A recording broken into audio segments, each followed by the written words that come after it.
tajjeb. Illum 7 ta' Marzu, it-tielet ħadd tar-Randan, nilqakom għal din il-Quddiesa mill-Kappella tal-Bon Pastur f'Ħal Balzan. Imexxi l-Quddiesa l-Arċisqof Ċalxikluna. Jikkonċelebraw id-Direttur tal-Kummissjoni Migranti Dunanton D'Amato, Father Savio Vella li jmexxi d-Daros Annapija, il-Kappillan tal-Parroċċa ta' Ħal Balzan Duncan Farrugia u Patri Frankicini. Waqt il-Quddiesa l-Arċisqof se jagħmel l-iskrutinji lil mażulin li f'Sibti Lajt se jitgħamdu u jsiru parti mill-familja Nisranija. Inħeġġu l-tfal biex segwu l-liturġija tal-ħadd minn fuq il-website bkids.mt.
Bl-isem tal-Missier u tal-Iben u tal-Ispirtu Santu.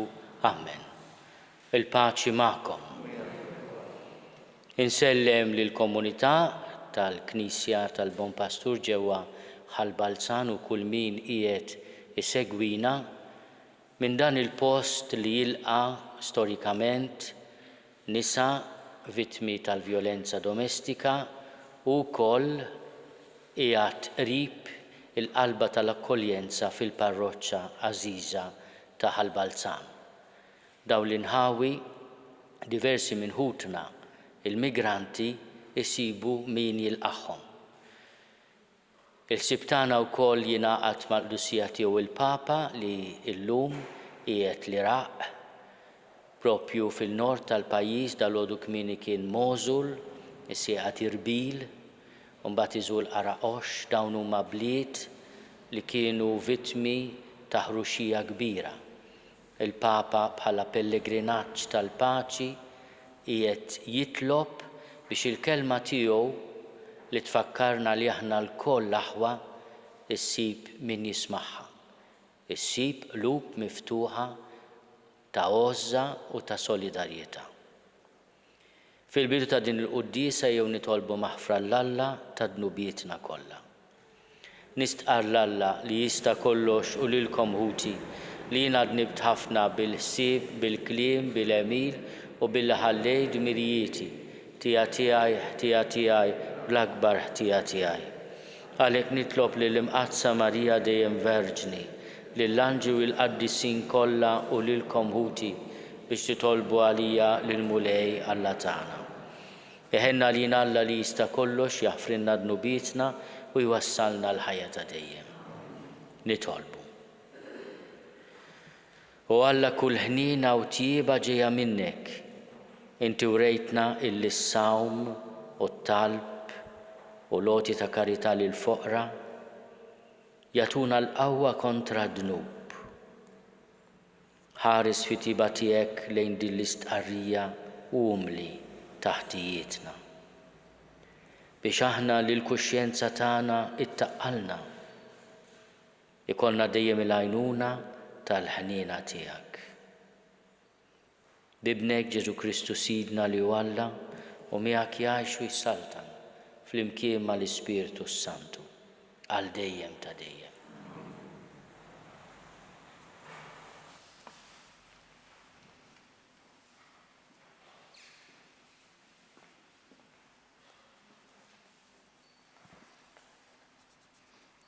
L-ewwel qari. Qari mill-ktieb tal-Esodu. F'dak iż-żmien Alla tkellem u qal dan lill-poplu. Jiena u il-mulej Alla tiegħek li ħriġtek mill-art tal-Eġittu minn dar il-jasar. Ma jkollokx allat oħra qudiemi. La tagħmilx għalik suriet minn quxa u ebda ġbija ta' xi ħaġa li hemm fil-għoli tas-sema jew isfel fl-art jew fil-baħar taħt l-art. La tmilx ruħek qudiemhom għaliex jiena u l-mulej Alla tiegħek. Alla jur l-impatti l-ħażen tal-missirijiet fuq l-ulied sat-tielet u r-raba' nisel lil dawk li joboduni. Imma nader sa 1000 nisel lil min iħobbni u jżomm il-kmandamenti tiegħi. La semmix l-isem tal-mulej Alla tiegħek fix-xejn. Għaliex lil min isemmi l-isem tiegħu fix-xejn, il-mulej ma jħallihx bla kastik. Ftakar f'jum is-sibt u qazzu. 6 ijiem taħdem u tagħmel kull m'għandek tagħmel, imma s-7 jum u jum il-mistrieħ lill-mulej Alla tiegħek. Dakinhar ma tagħmel ebda xogħol. Int, ibnek, il-qaddej u l-qaddejja tiegħek, il-bejjem tiegħek u l-barrani li jkun ġewwa bibek. Għax f'6 ijiem il-mulej jagħmel is-smewwiet u l-art u l-baħar u kull ma hemm fihom u strieħ fis-7 jum. Għalhekk il-mulej birek is-7 jum u qazzu. Weġġaħ lil missierek u lil ommok sabiex jitkattru jiemek fuq l-art li l-mulej Alla tiegħek jagħtik. La toqtolx, la tiżnix, la tisraqx, la tagħtix xhieda giddieba kontra għajrek. La tixtieqx il-mara ta' għajrek, il-qaddej jew il-qaddejja tiegħu, il-oġor jew il-ħmar tiegħu u xejn minn kull ma għandu għajrek. Il-kelma tal-mulej. Salm risponsorjali. Mulej, inti għandek il-kliem tal-ħajja ta' dejjem. Flimkien, mulej, inti għandek il-kliem tal-ħajja ta' dejjem. Il-liġi tal-mulej sħiħa tagħti l-ħajja. Ix-xhieda tal-mulej sewwa tgħallem lil min ma jafx.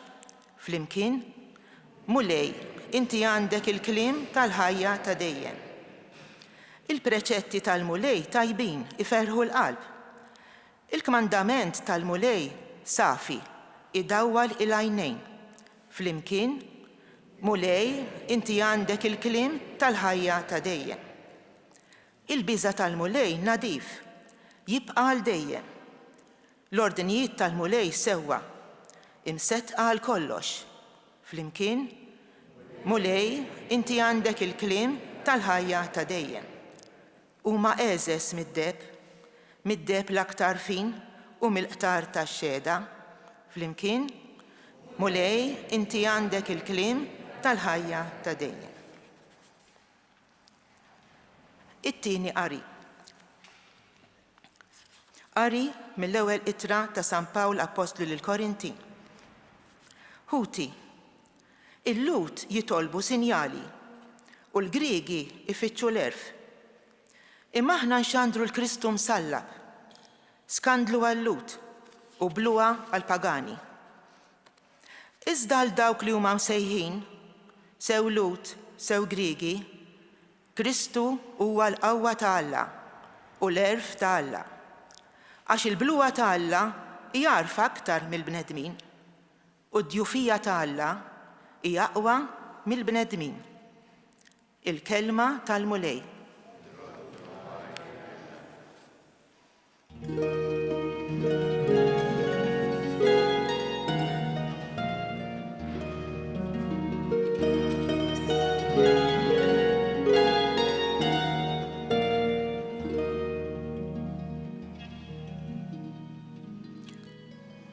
Araw, issa hu żmien it-tajjeb, araw, issa hu jum is-salvazzjoni.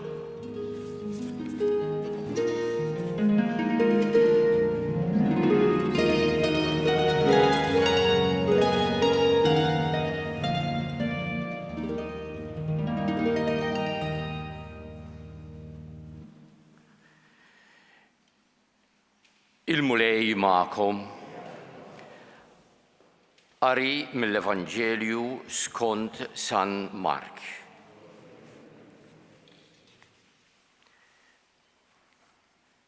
Kien qorob il-għid tal-Lut u Ġesu tela Ġerusalemm fit-Tempju sab min qiegħed ibih barrin, naċ u ħamiem u min kien bil-qiegħda jsarraf il-flus.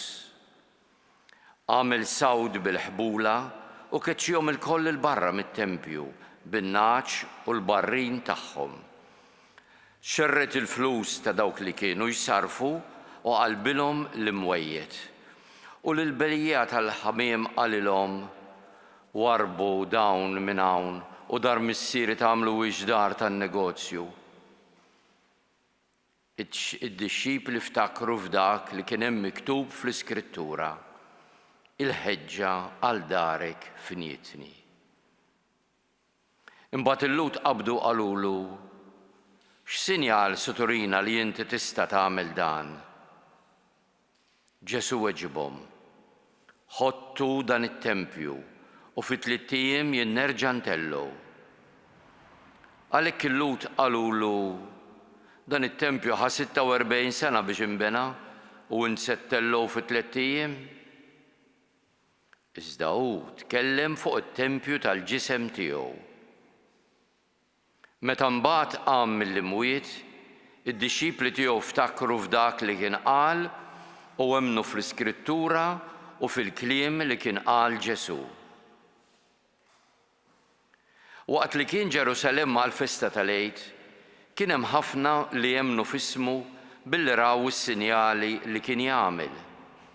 Imma Ġesu min-naħa tiegħu ma kienx jafda fihom għax hu kien jaf lil kulħadd u ma kellux bżonn min jagħtih xhieda fuq il-bniedem għax hu stess kien jaf x'hemm fil-bniedem. Il-kelma tal-mulej.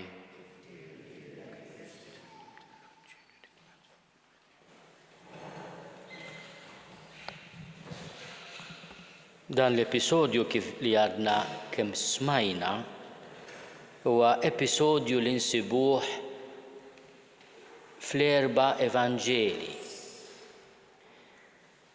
Mhux kollox li jkun hemm Vanġelu nsibuh Vanġelu ieħor, imma dan l-episodju ta' meta Ġesu mar it-Tempju u keċċa il-bejjija tat-Tempju, meta Ġesu jidher qudiemna pjuttost arrabjat, dan huwa inċident li tant impressjona lill-komunità tad-dixxipli li mhux biss baqa' jissemma, imma f'kull komunità kien ukoll memorja ħajja ħafna. Ġesu joħodha kontra it-Tempju bħala dar tan-negozju. Ma tajdu dan mhux servizz li kienu qegħdin jagħmlu il-bejjija tal-barrin u tal-oġol, tal-oġiela u anke tan-naċ u tal-mos biex dak li ikun jista' jixtri il-bima u joffriha sagrifiċċju. Kien hemm ukoll dawk li jsarfu l-flus għaliex fit-Tempju ma setgħux jitlu muniti biex bijat pagani. Allura kien hemm min jieħu commission żgħira u jagħti muniti li setgħu jingħataw imbagħad bħala offerta lit-Tempju. Kien servizz. Ma Ġesu donnu joħodha kontra l-mentalità li t-Tempju isir il-post fejn inti tinnegozja ma' Alla. Jiena nagħtik sagrifiċċju u inti taqdini. Din hija xi ħaġa li wkoll insibuha fil-mod tagħna kif nirraġunaw ma' Alla. Ngħaddi mill-eżami u nixellek xema. Immur tajjeb fil-business u nieħu ħsieb il-foqra. Affarijiet tajbin daw. Ma Ġesu jixtieq isaffi ir-relazzjoni tagħna ma' Alla. Meta għallimna nitolbu lil Alla missierna, għallimna ngħidulu ikun li trid int kif fis-sema hekk da fl-art. U jitkellem fuq tempju ieħor. Meta l-awtoritajiet jgħidulu x'sinjal se tagħtina biex turina li inti għandek il-qawwa issaffi, tnaddaf dan it-tempju li qed tgħid li sar suq, li sar dar tan-negozju. Jitkellem fuq il-ġisem tiegħu. Ħodtu dan it-tempju u jiena fi 3 ijiem nerġa' nqajmu. Kliem li f'dak il-mument ma fehmu ħadd. L-Evanġelista San Ġwan jgħidilna li wara li qam mill-imwiet, id-dixxipli ftakru f'dan il-kliem ta' Ġesu u fehmuh. Għax hu li ingħata u aħna ħattejnieh, qtilnieh, reġa' qam fit-tielet jum. Għalhekk l-Apostlu missierna jinsisti li dan il-proċess ta' tbatija f'Ġesu u l-qawmin tiegħu hija xi ħaġa li tista' jkun tfixkel lil dak li jkun, imma huwa l-għerf u l-qawwa ta' Alla. Ir-reliġjon tagħna mhijiex it-tempju sabiħ kemm hu sabiħ.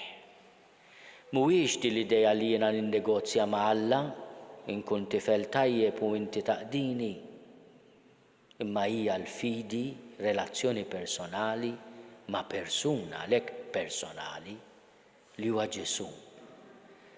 Li aħna ħafna drabi ma nifhmux li fil-kelma tiegħu hemm għerf ta' mħabba.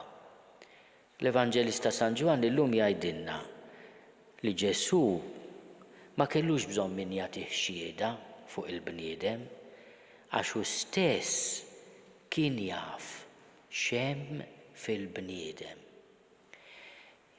Ta' min nixtarru din il-kelma li jgħidilna l-Evanġelista San Ġwan illum? Il-mulej jaf minn xi aħna maġunin. Jaf minn aħna. U għalhekk fl-ewwel qari smajna bħalma nagħmlu fir-Randan il-kelma ta' ħelsien li jagħtina Alla meta jintroduċi dak li aħna nsejħulhom il-kmandamenti.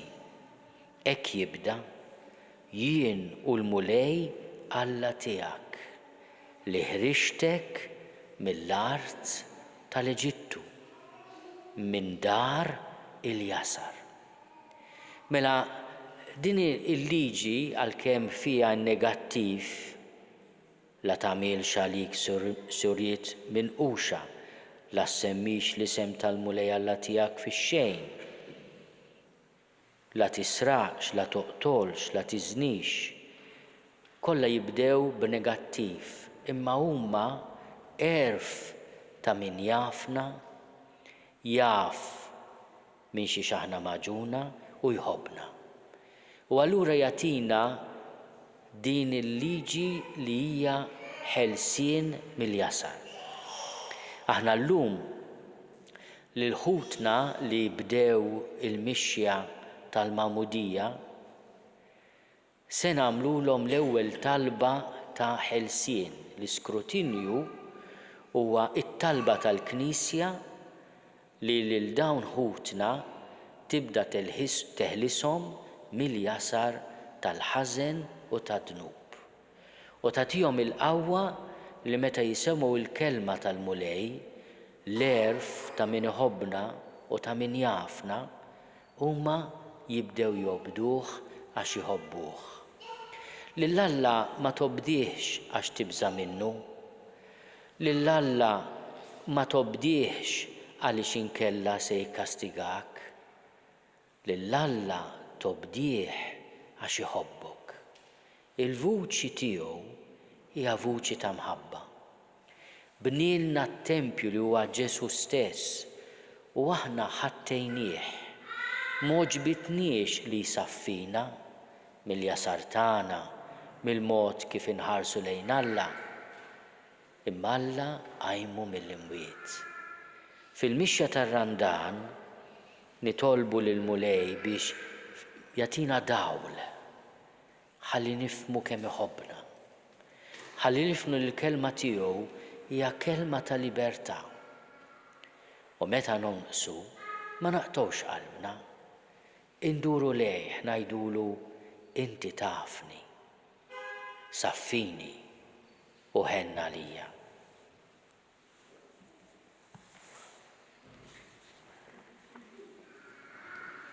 Sa nistieden lil katekumeni u l-parrini tagħhom li jiġu hawnhekk qrib l-altar.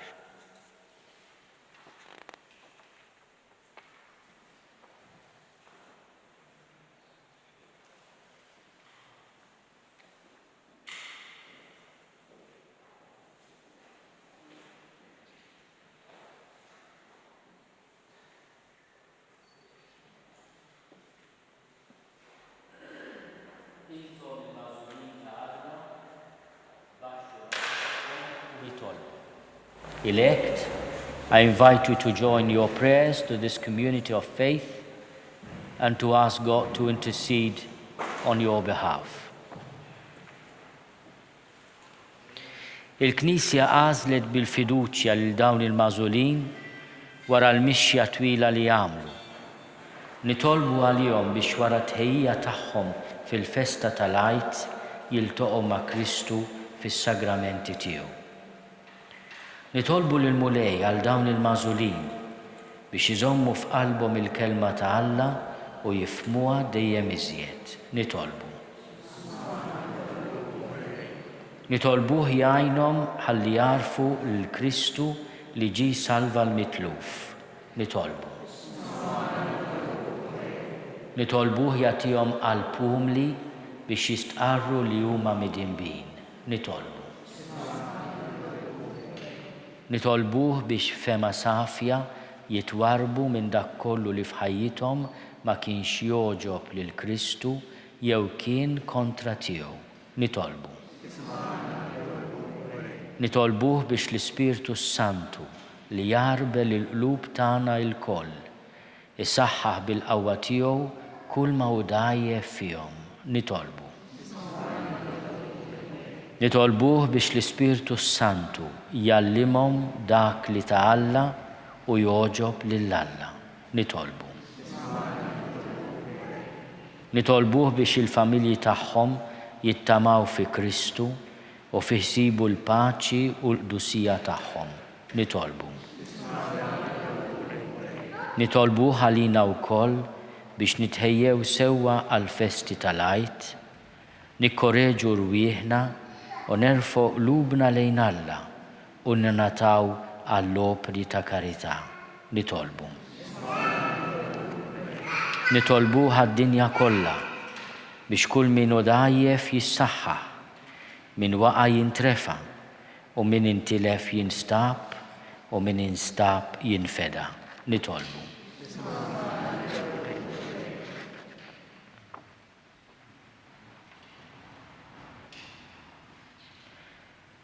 God of power, you sent your Son to be our Savior.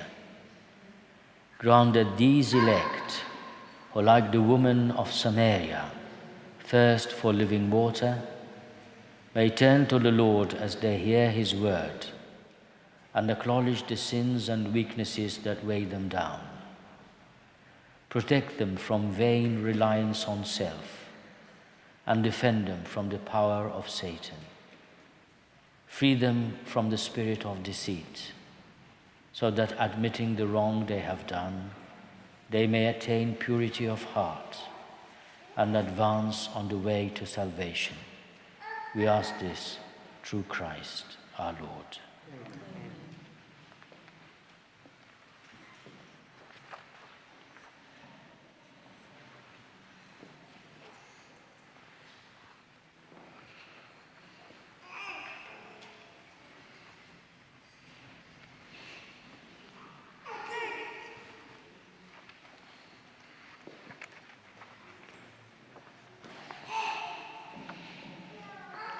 Lord Jesus, you are the fountain for which they thirst. You are the Master whom they seek. In your presence they dare not claim to be without sin, for you alone are the Holy One of God. They open their hearts to you in faith. They confess their faults and lay bare their hidden wounds. In your love, freedom from their infirmities. Heal their sickness, quench their thirst, and give them peace. In the power of your name, which we call upon in faith, stand by them now and heal them. Rule over the spirit of evil, conquered by your rising from the dead.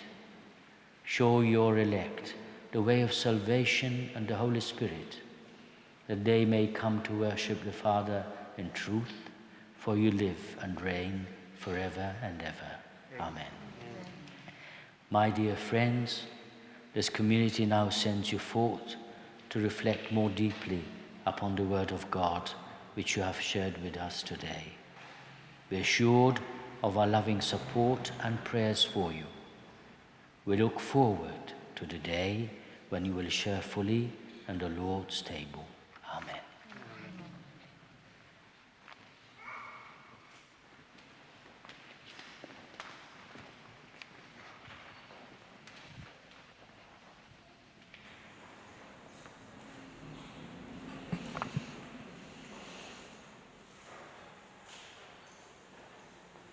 Sal-katekumeni joħorġu mill-Knisja meta jitgħamdu jkunu jistgħu wkoll jipparteċipaw fl-Ewkaristija u anke jistqarru magħna il-fidi tagħna.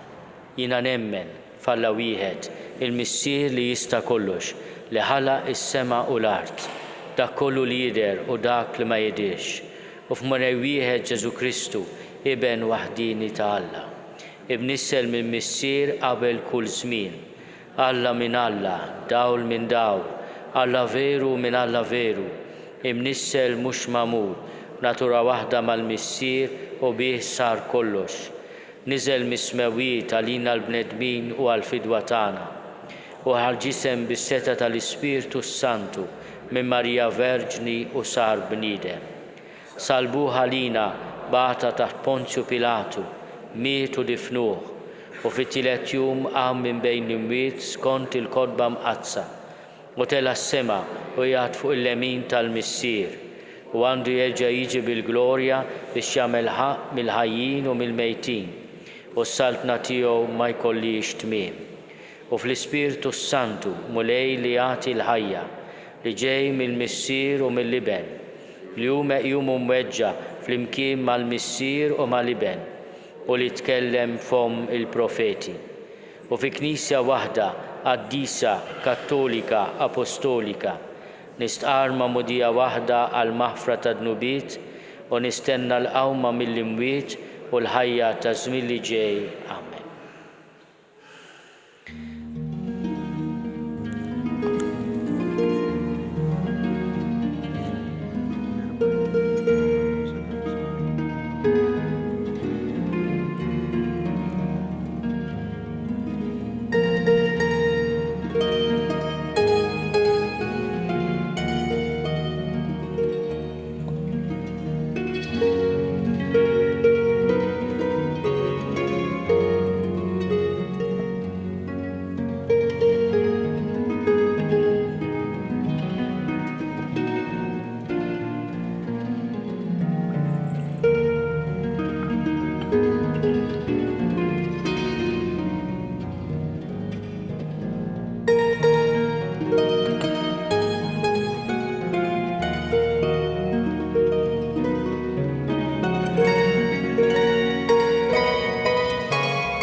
Tolbu ħuti biex is-sagrifiċċju tiegħi u tagħkom ikun joġob lill-Alla l-Missier li jista' kollox.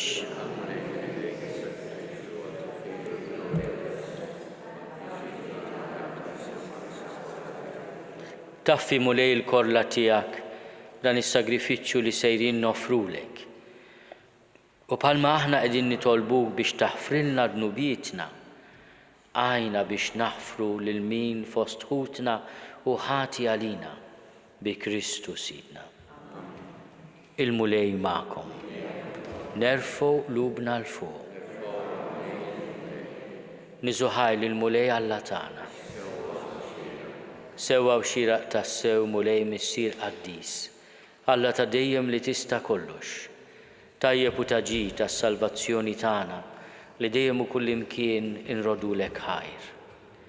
Int għas-saħħa ta' wliedek u għat-tiġdid u s-safa ta' ruħhom għażiltilhom żmien fis-sena biex fih ifittxu jinħallu minn kull ġibda ħażina u jinqdew bil-ġid li jgħaddi hekk li iżjed jintrabtu ma' dak li jibqa' għal dejjem.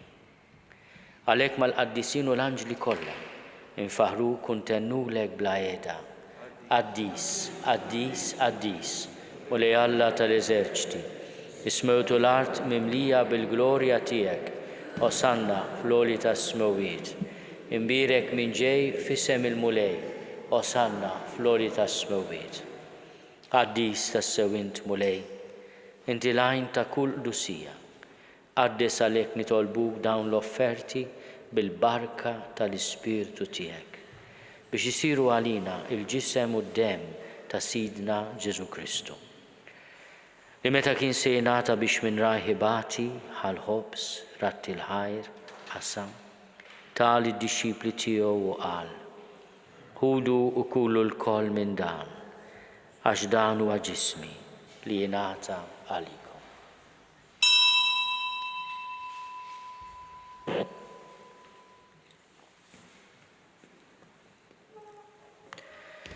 Hekk ukoll wara l-ikla ħall-kalċi reġerat il-ħajr tal id-dixxipli tiegħu qal: ħudu u xorbu minnu l-koll għax dan huwa l-kalċi ta' demmi tal-patt il-ġdid li jibqa' għal dejjem. Id-demm li xxerret għalikom u għall-bnedmin kollha għal maħfra ta' dnubiet. Għamlu dan tifkira tiegħi.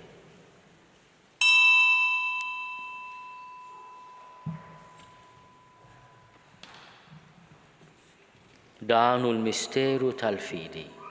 Inħabbru l-mewt tiegħek mulej, inxandru bil-ferħ il-qawmin tiegħek, nistennewk sa ma tiġi fil-glorja. Għalhekk aħna nagħmlu dan tifkira tal-mewt u l-qawmien ta' Sidna Ġesu Kristu. Nofrulek mulej il-ħobs tal-ħajja u l-kalġi tas-salvazzjoni. U rrodulek ħajra xogħġbok tilqana hawn quddiemek biex naqduk.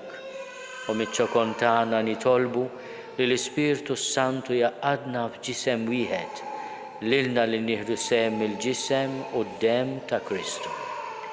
Ftakar mulej fil-Knisja tiegħek imxerda mad-dinja kollha u qed taqaf l-imħabba flimkien mal-Papa Franġisku miegħi għaddej tiegħek mingħajr ma jistoqli, mal-Isqof Joseph li qed jgħinni, mal-Isqof Anton u mal-ministri tiegħek kollha. Ftakar ukoll futna li raqdu bit-tama tal-qawmien. Ftakar fil-mejtin kollha. Daħalhom quddiemek fid-dawl tas-seb tiegħek. Ħenna lina l-koll nitolbuk għati lilna wkoll il-wirt tal-ħajja ta' dejjem.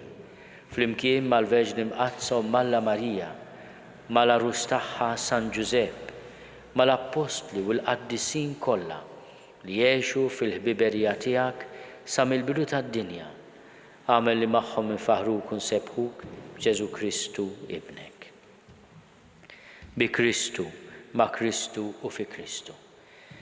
Jingħata lilek Alla Missier li tista' kollox flimkien mal-Ispirtu Santu. Kull ġieħu glorja għal dejjem ta' dejjem. Ejjew nitolbu kif għallimna u ridna nagħmlu liben ta' Alla Ġesu għas-salvazzjoni tagħna. Missierna li inti fis-smowwiet jitqaddes ismek tiġi saltnatek ikun li trid int kif is-sema hekk fl-art. Ħobżna ta' kuljum atina llum, aħfrinna dnubietna bħalma naħfru lil minhu ħati għalina. La ddaħħalniex fit-tiġrib iżda eħlisna mid-deni. Eħlisna nitolbuk mulej minn kull deni. Atina fit-tiebol ħnina tiegħek il-paċi fi żmienna biex inkunu ħielsa dejjem mid-dnub u mħarsa minn kull inkwiet. Aħna nistennew u nittamaw ilejna u l-miġja tas-Salvatur tagħna Ġesu Kristu.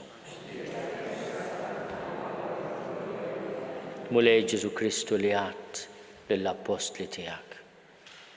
Inħallilkom is-sliem, natikom is-sliem tiegħi. La tħares lejn dnubietna, iżda ħares lejn il-fidi tal-Knisja tiegħek. Għatija slimu l-għaqda li int trid fiha, int li tgħixu s-saltan għal dejjem ta' dejjem. Il-paċi tal-mulej tkun dejjem magħkom. Għatu l-paċi lil xulxin.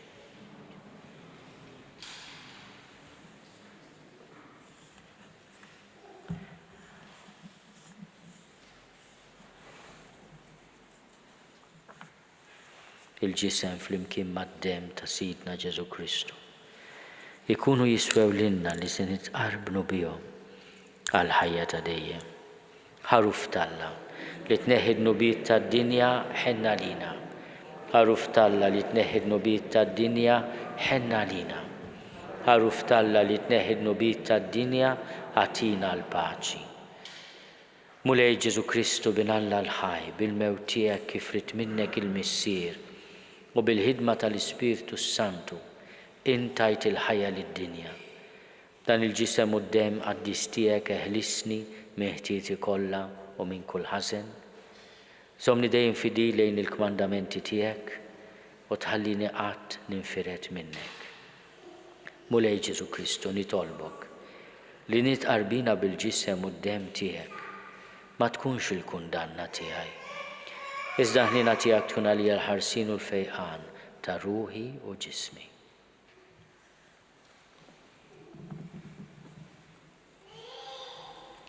Danu l-ħaruf ta' Alla, danu li jneħħi d-nubiet tad-dinja, ħenin dawk li huma mistiedna l-ikla tal-ħaruf. Mulej ma jistoqlix li tidħol taħt is-saqaf tiegħi, iżda biss kelma waħda u ruħi tkun infejħa.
Flimkien ngħidu t-talba għat-tqarbina tax-xewqa.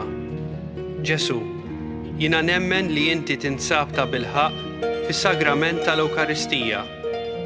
Irrid inħobbok fuq kollox u fuq kulħadd.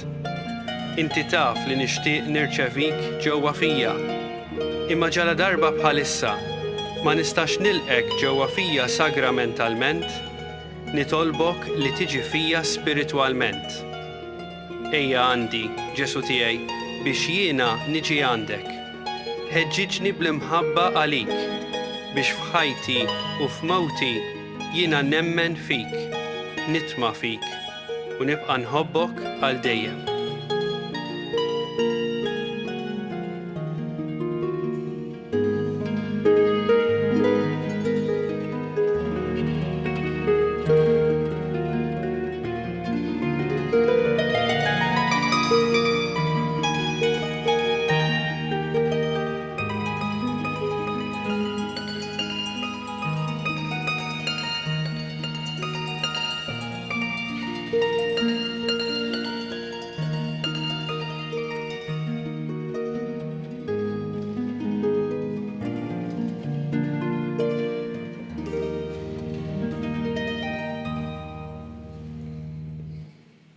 Nitolbu. Ħadna mulej ir-ran tal-ħwejjeġ tas-sema li għadhom moħbijin għal għajnejna. Sa minn din l-art imtlejna bikel spiritwali. Fiċ-ċokontana nitolbuk biex dak li qiegħed iseħħ ġewwa fina taħt il-velu tal-misteru inwettquh bl-emejjel tajba tagħna bi Kristu Sidna. Il-mulej ma'kom. Il-berikkom Alla li jista' kollox, il-Missier u l-Iben u l-Ispirtu Santu. Morru fil-paċi ta' Kristu.